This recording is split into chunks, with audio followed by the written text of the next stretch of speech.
So is this the most passionate song of the 1980s into the 1990s?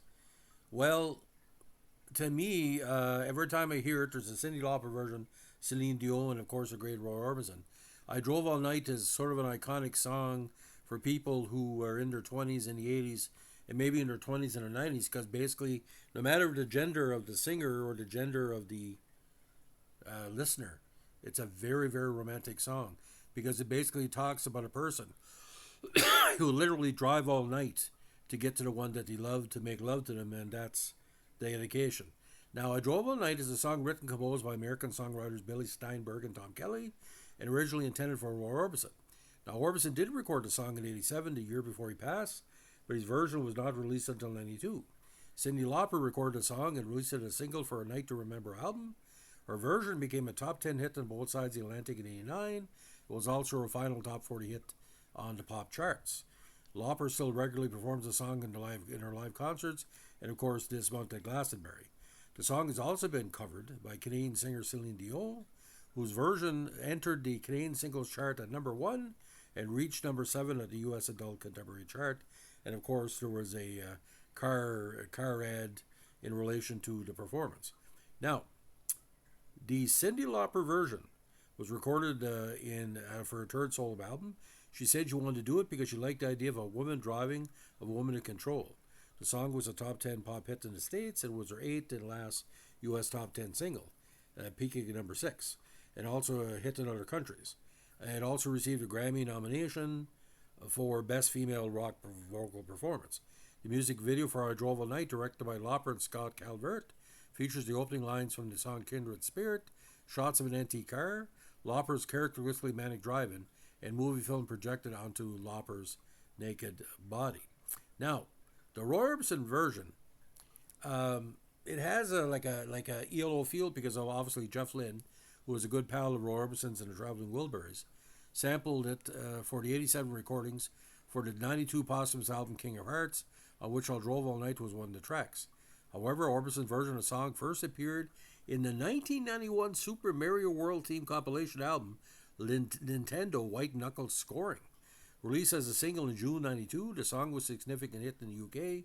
Orbison was always strong, reaching number 7 on the UK singles chart, matching the peak position of Lauper's version 3 years early. And of course, the video with the beautiful Jason Priestley and the comely Jennifer Connelly stands out as probably one of the most interesting videos because a lot of heat from that. Now, he received a Grammy Award for the performance and returned Bill Orbison to the Billboard charts. Now, the music video, which was quite strong, features Jason Priestley and Jennifer Connelly, both key actors at the time, was also made for the single mixed with archive footage of Orbison and included a background reference to the Mario series. The song is featured in the film Paperback Hero, starring Hugh Jackman. Now, to me, that version is the best of the three. That's my thoughts, and it was number 7 on the UK chart, sold 200,000 copies. Now, I Drove All Night, the Celine Dion version, God bless her, was recorded by her for her 8th English-language studio album, One Heart, in 2003, and released as a lead single on January 21st, 2003. The song was, of course, featured in a promotional ad for Chrysler. The I Drove All Night music video was directed by Peter Arnell and released in February 2003. It was included on the United Kingdom Enhanced AA side single, One Heart, I Drove All Night. The song was extremely commercially successful, reaching number 1 for 5 weeks in Canada, while also top of the charts in Belgium, Flanders, and Sweden. Now, in Dion's version, I Drove All Night is mostly dance pop. This happened after, in 2003, Chrysler signed her to a $40 million deal to endorse their cars. But she had done a lot of car ads in Quebec in French, which a lot of Americans didn't see, so it was appropriate for her. They were looking for a song to use in the campaign and release as a single. Steinberg knew Dion and had written Falling Into You, which was the title track of her '96 album. He sent a copy of Roy Orbison's version of I Drove All Night to a record company who loved it and had Dion recorded with Swedish producer Pierre Aström. She used the song in her Vegas show and it became the centerpiece of the Chrysler campaign. The commercials were great exposure for the song and helped sell many albums, but he did not sell enough cars. Chrysler pulled out of the deal after many of the dealers complained. It became clear the ads were not working. Now, in Dion's version, I Drove All Night, is dance pop. It was also considered a little bit dance club, a little bit rock and roll. In his second verse, Dion duplicates a line that's heard in Orbison's original recording. Instead of singing "No Matter Where I Go, I Hear the Beating of Her Heart," Dion sings "Our One Heart," which is where the title of the album the song is featured gets its name. Like the original, the chorus is sung again twice, which ends the single.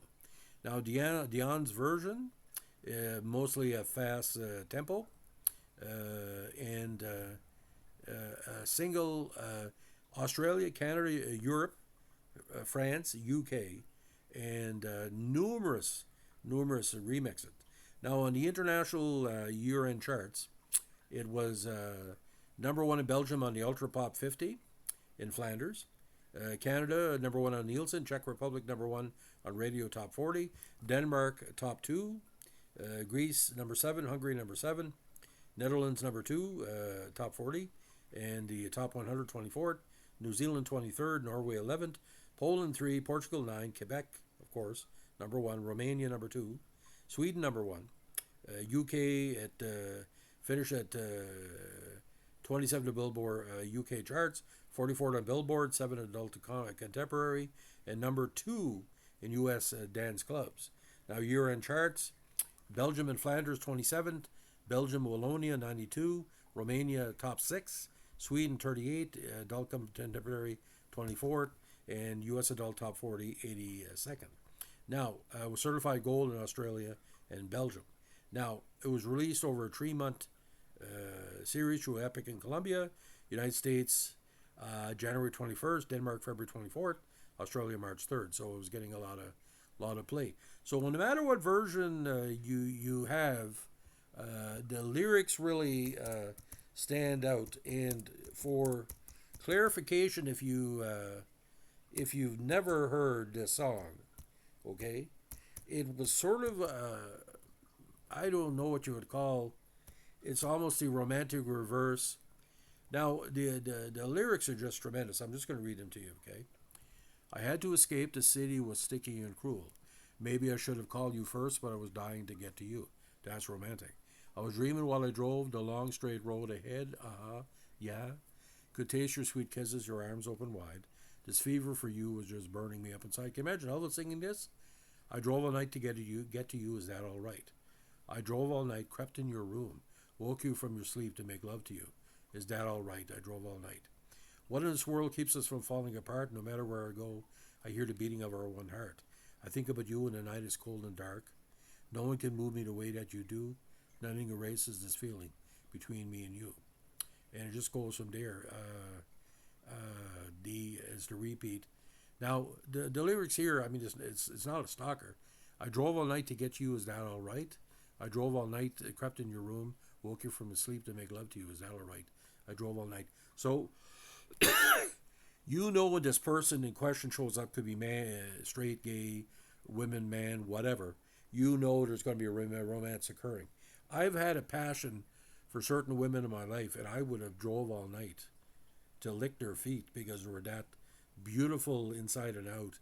And I've been very lucky. I've had a lot of good women in my life that I wanted to get in that car and drive over and go into a room in the middle of maybe 3 o'clock in the morning, wake them up and make love to them for about 4 hours, and make breakfast for her in the morning, and ask her to get in the car, and we'll go back to my place and do it again. So it is probably the best modern performance by Roy Orbison. It's the last big pop performance by Cyndi Lauper before she became passé. And of course, it was the corporate sellout version of Celine Dion, is what a lot of people really remember. So you got 3 of the major artists of the 60s into the 80s, into the 90s, 2000s.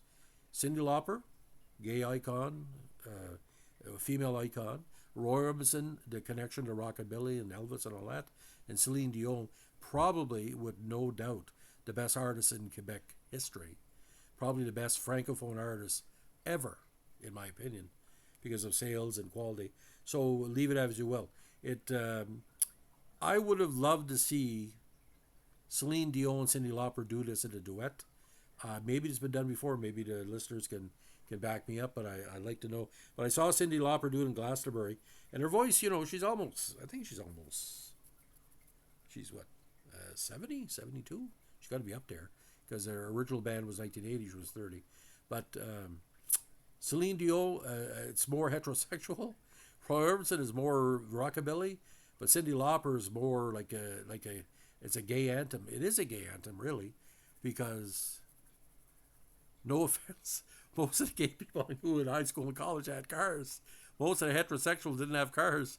So for the person say I drove all night, because in New Brunswick the biggest gay centers in St. John, Moncton, and Frankton back in the day, so I can imagine it was on the radio. You know, you're going to the gay bar, visiting the person in college. It's like extremely romantic and extremely, not say a clean sexual song, but when you long for somebody, it's a fever. It's a beautiful thing that you long for somebody, because the touch of somebody is like electricity, and that's what Roy Orbison. And you know, the first time I saw the video, I cried because my God, what a talent! And seeing Jennifer Connelly and our good Canadian boy Jason Priestley, you know, who got his big start on Danger Bay of all things before he took over 90210. Jennifer Connelly, probably one of the most beautiful youth actors of the 80s into the 90s. Oscar winner, of course, for A Beautiful Mind. And Celine Dion, you know, she's been through a lot. Seeing her at the NHL draft on Friday brought back this memory as well. And so I dedicate this podcast to anyone who's been in love and made love to the person they were most in love with at the time. It's a beautiful feeling, ladies and gentlemen. It's like bubble gum from the greatest pack of baseball cards that you ever got. You're getting your Willie Mays, you're getting your Mickey Mantle, you're getting your Hank Aaron, getting your Gary Carter. So from that standpoint, the sweetness of love is in the song. And that's what I want. If you have never heard it before, listen to all three versions and get back to me what's your favorite. Thanks for listening. Bye.